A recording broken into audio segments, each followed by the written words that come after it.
آج سلطان الہند غریب نواز کے عرس کا مقصد صرف یہ نہیں ہے کہ آپ جائیں اور ایک چادر چڑھا دیں مہنگی، پھول چڑھا دیں. اس غریب نواز کو ہماری چادروں کی کوئی ضرورت ہی نہیں.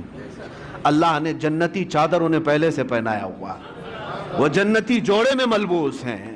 ہاں یہ اور بات ہے کہ ہم عظمت شان کے لیے چادر پیش کرتے ہیں، ان کی شان و شوکت اور ان کی رفعت کے لیے پیش کرتے ہیں، یہ اور بات ہے، میں اس کا منکر نہیں ہوں.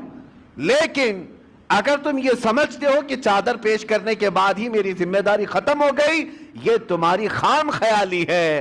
اصل مسئلہ ان کے دربار میں چادر پیش کرنے کا نہیں، اصل مسئلہ یہ ہے جاؤ تو اپنا دل ان کے قدموں میں رکھ کر کے آ جاؤ اور عرض کرو کہ اب میں زندگی اپنی مرضی سے نہیں، آپ کے اشاروں سے جینا چاہتا ہوں. آپ کو پتہ ہے آپ جب سفر سے آ رہے تھے مدینہ طیبہ سے اجمیر، بیچ میں ایک علاقہ آتا ہے سبزوار، یہ آج کے ایران میں ہے، اور وہاں پر آپ کا قیام ہوا ایک باغیچے کے پاس، اور وہ بہت خوبصورت باغیچہ تھا. اس کے اندر ایک حوض تھا. یہ باغیچہ اور حوض وہاں کے حاکم کا تھا، اس وقت کا جو حاکم تھا، بڑا ظالم آدمی، لوگوں کا مال اتنا لوٹتا تھا کہ لوگ پریشان تھے. ہفتہ وصولی والا سسٹم. اور پھر اس کا ایسا ظلم تھا کہ کوئی باغیچے میں اجنبی نہ آئے. اتفاق ایسا کہ سرکار غریب نواز وہیں پر قیام کیے، اور آپ کی نماز کا وقت آیا تو اس حوض سے آپ وضو کرنے چلے گئے. تو وہاں پر جو پہرے دار تھے انہوں نے کہا، منع کیا کہ یہ حاکم سبزوار کا ہے، آپ مت آئیے، اگر اس کی نظر پڑ گئی تو بہت سختیاں کرے گا. حضرت سرکار غریب نواز نے فرمایا، میں عبادت اللہ کی کر رہا ہوں اور اللہ میرے ساتھ ہے. بس آپ نے وضو فرمایا، ابھی وضو کر ہی رہے تھے کہ وہ حاکم باغیچے میں داخل ہو گیا.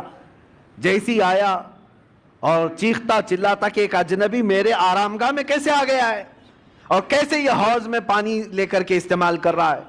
سرکار غریب نواز نے اس کی طرف کوئی توجہ نہ فرمائی، کوئی توجہ نہیں. وہ دندناتا ہوا قریب آیا، آپ نے پورا وضو فرمایا. وضو کرنے کے بعد اپنے قطرے چھڑک دیے اور پھر اس کی طرف ایک جمالی نظر ڈالی، اور وہ حاکم سبزوار دیکھتا رہ گیا اس حسین صورت کو. جو کرنے آیا تھا وہ کچھ اور کام تھا، لیکن قدموں میں گر کر کے توبہ کرنے لگ گیا.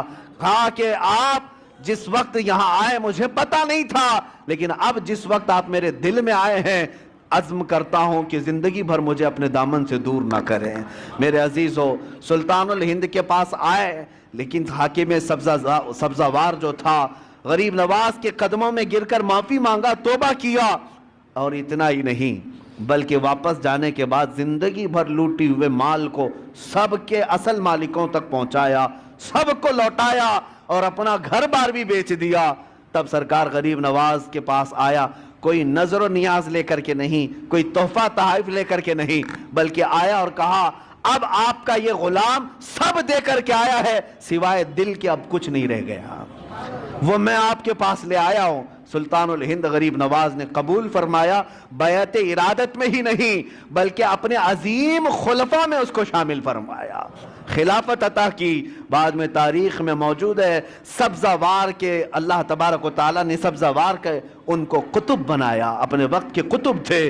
کہاں ظلم و ستم کی داستان رکھنے والا، کہاں قدموں میں آ کر کے دل دینے والا اللہ کی ولایت حاصل کر جاتا ہے. میں یہی عرض کرنا چاہتا ہوں، تم تحفے تحائف اپنی جگہ پر، جاؤ اپنا دل قدموں میں رکھ کر کے آؤ، عرض کرو کہ سرکار مجھے اپنے ساتھ لے لیں، آپ ایک اشارہ فرمائیں میرے دل کی اصلاح ہو جائے. پھر اگر غریب نواز قبول فرما لیں، یقیناً زندگی کی کایا ہی پلٹ جائے گی، ایک نیا انقلاب دیکھنے کو ملے گا.